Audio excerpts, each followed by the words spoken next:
Your sister will just stay at your place a while, Dad shouted across the table as if his word was law carved into stone.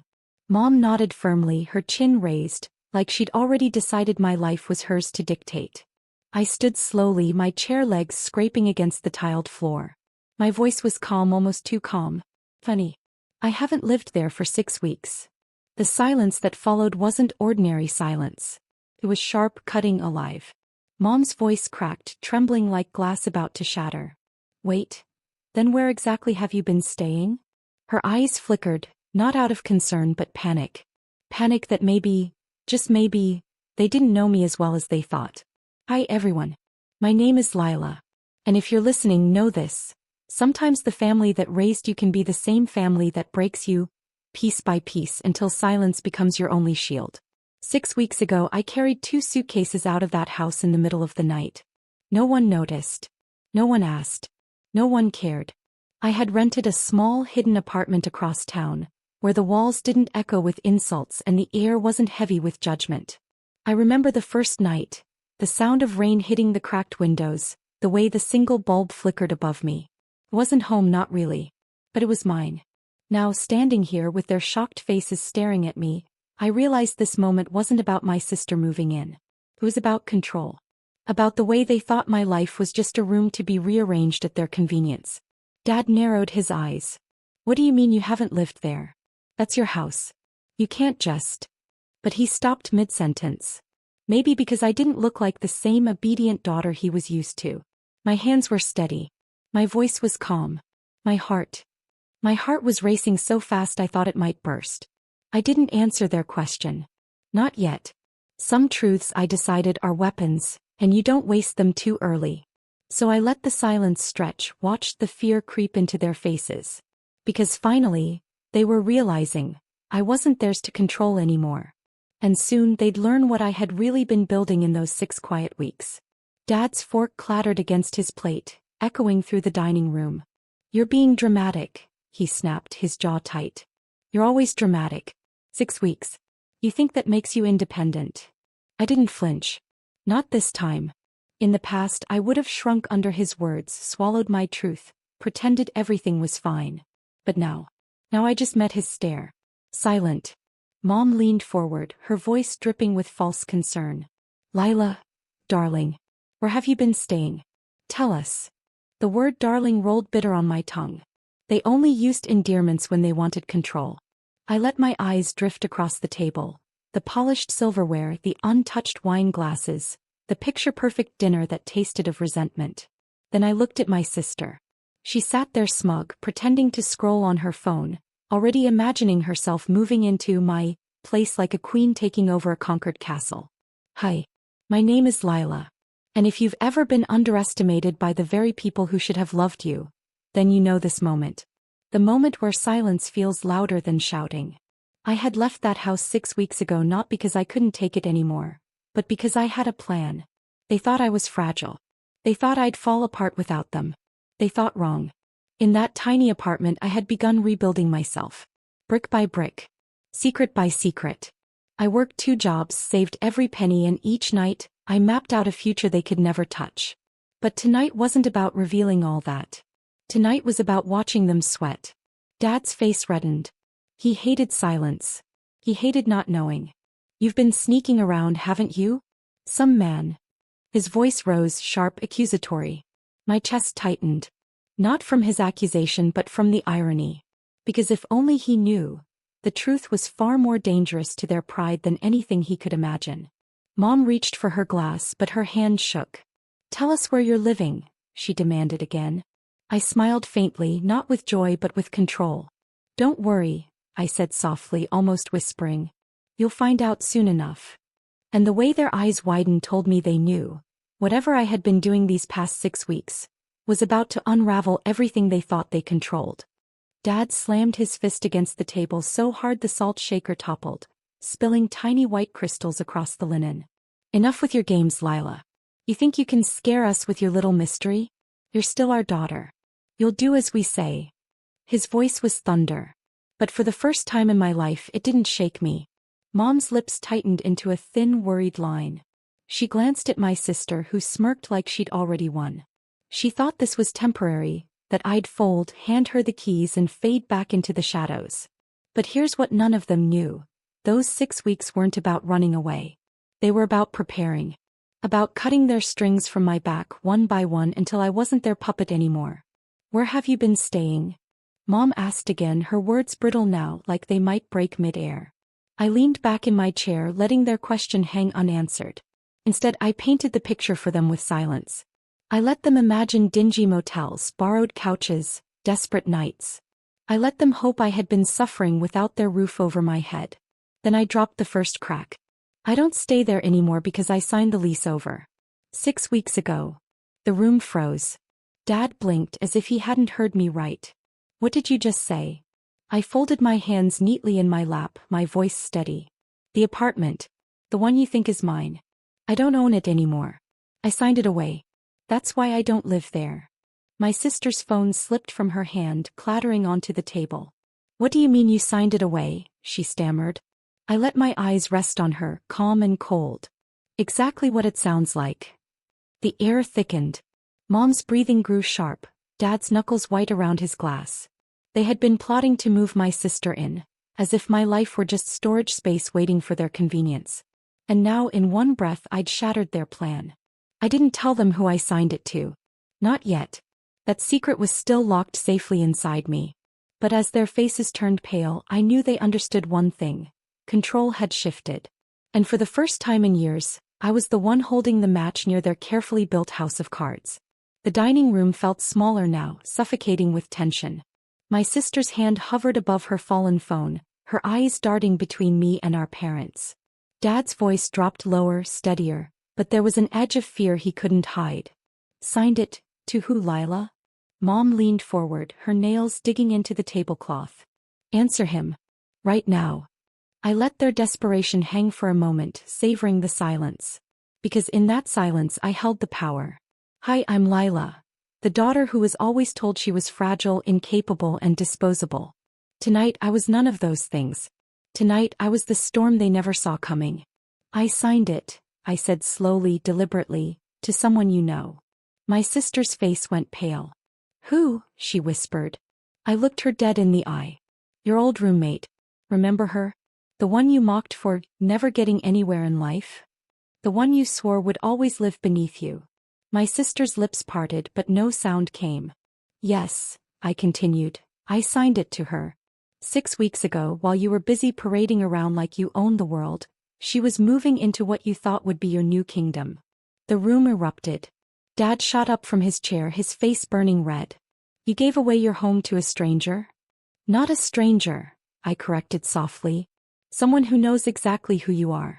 Someone who remembers every word you said. Every humiliation you gave her. She's not beneath you anymore. She's living in the space you were promised." Mom gasped, her hand flying to her mouth. "Lila, how could you? How could I?" My laugh was quiet, sharp. "How could you decide my life like it was a shelf you could rearrange? How could you hand over my place to her as if I didn't exist?" My sister's voice finally cracked, trembling like she was the one breaking. You can't do this." But I already had. The power balance in the room had shifted and they knew it. And though I hadn't told them the rest of the truth, about the documents I'd been signing, about the life I'd been building, tonight was just the first taste. The match was lit. And their empire of control was about to burn. Dad's fists clenched at his sides, his voice vibrating with barely contained rage. "You reckless girl. Do you even know what you've done? That apartment was security. That was ours. You don't just give it away to someone unworthy. Ours." The word sliced through me like a blade. That place had always been mine. I worked, I paid, I struggled. But in his mind, nothing I had ever belonged to me. Mom jumped in, her voice high and brittle. "You've humiliated this family, Lila. You've made a mockery of us. Giving it to that nobody." I stayed seated, my hands steady against my lap, watching their world tilt. My sister, however, leaned forward, her voice shaking with fury. "You don't understand, Lila. I needed that place. I told everyone I'd be moving there. Do you know how stupid I'll look now?" Her words almost made me laugh. Not regret. Not loss. Not betrayal. Just her image. I met her gaze. "You're worried about looking stupid?" Try living with it every day, because that's what you made me feel my whole life. Hi, I'm Lila. The quiet daughter who was always dismissed. Tonight I was no longer invisible. Tonight my voice was cutting through the room like thunder. Dad slammed the table again. You think you've won? You've ruined yourself. Where are you living then, huh? In some rat hole? Sleeping on floors. I inhaled deeply. I wanted to tell them everything. About the loft apartment I had signed under my name downtown overlooking the river. About the keys resting in my bag cool and heavy like a promise. About the nights I stood at the window watching the city lights flicker, finally breathing air that was mine. But not yet. Instead I leaned forward, my voice quiet but deliberate. Don't worry about where I'm living. Worry about why you never noticed I was gone. Silence. Thick, unbreakable silence. Mom's eyes darted to Dad, then to my sister, then back to me. For the first time I saw it. Not anger, not disappointment. Fear. They were losing control. And they knew it. The walls they had built around me were crumbling. Not because I broke them, but because I had simply walked away and left them to collapse on their own. And soon, they'd see what I'd built in their absence. Mom's voice wavered, softer now, almost pleading. Lila, just tell us where you've been. Please. We deserve to know. Deserve. Another word they'd twisted into a weapon my entire life. I leaned back, my chair creaking against the tension. You want to know where I've been? My voice was calm, deliberate. Fine. I'll tell you. Their faces leaned in, hungry for answers, desperate to reclaim the control slipping through their fingers. I moved downtown. Into a loft apartment. Dad scoffed, the sound sharp, mocking. A loft? With what money? I let the question hang because this was the part they would never believe unless I made them feel it. Hi, I'm Lila. For years they told me I couldn't survive without them. That my future was tied to their approval, their roof, their name. But the last 6 weeks proved otherwise. I got promoted, I continued steadily. Project manager.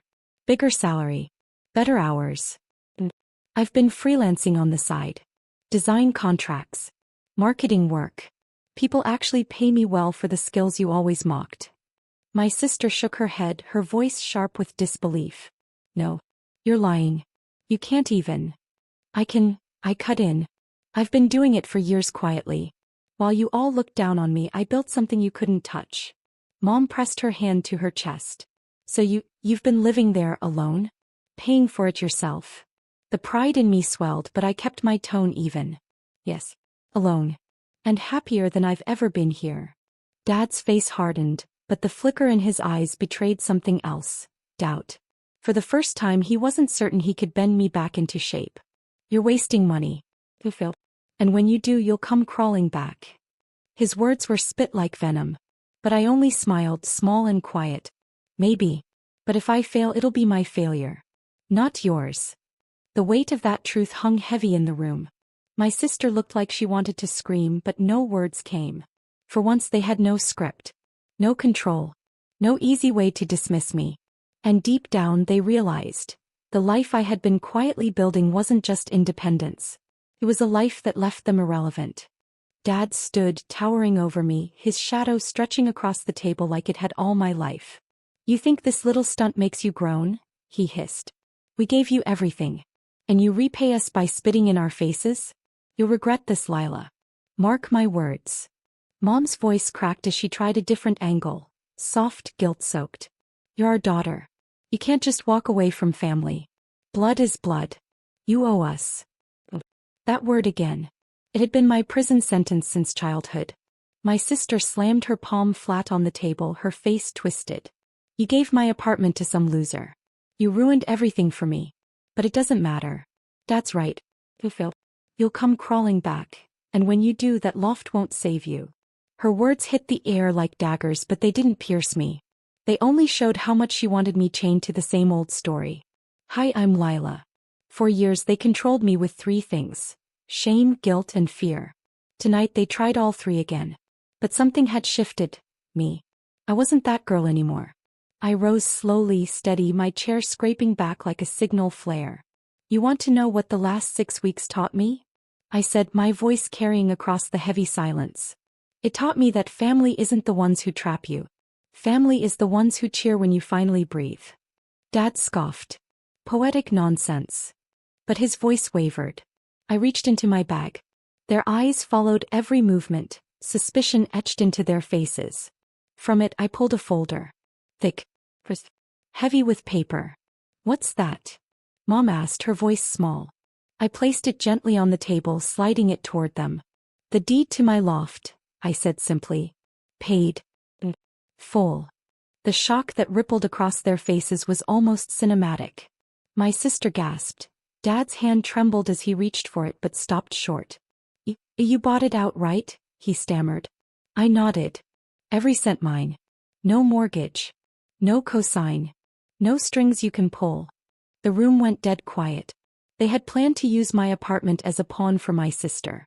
Instead, I had bought myself a throne they couldn't touch. And tomorrow the world would know. The folder sat between us, silent but louder than anything they could say. It was more than paper. It was proof that their grip on me was gone forever. Dad's jaw worked as if trying to form words that wouldn't come. Mom stared at the deed like it was a betrayal carved into stone. My sister's face twisted, somewhere between fury and disbelief. You think this makes you better than us? She spat finally. I shook my head slowly. No. It doesn't make me better. It makes me free. The word lingered in the air, heavy and final. Hi, I'm Lila. For years I was the invisible daughter. The one they silenced, ridiculed, shoved aside. They thought I'd crumble without them. But instead I learned how to stand. How to fight.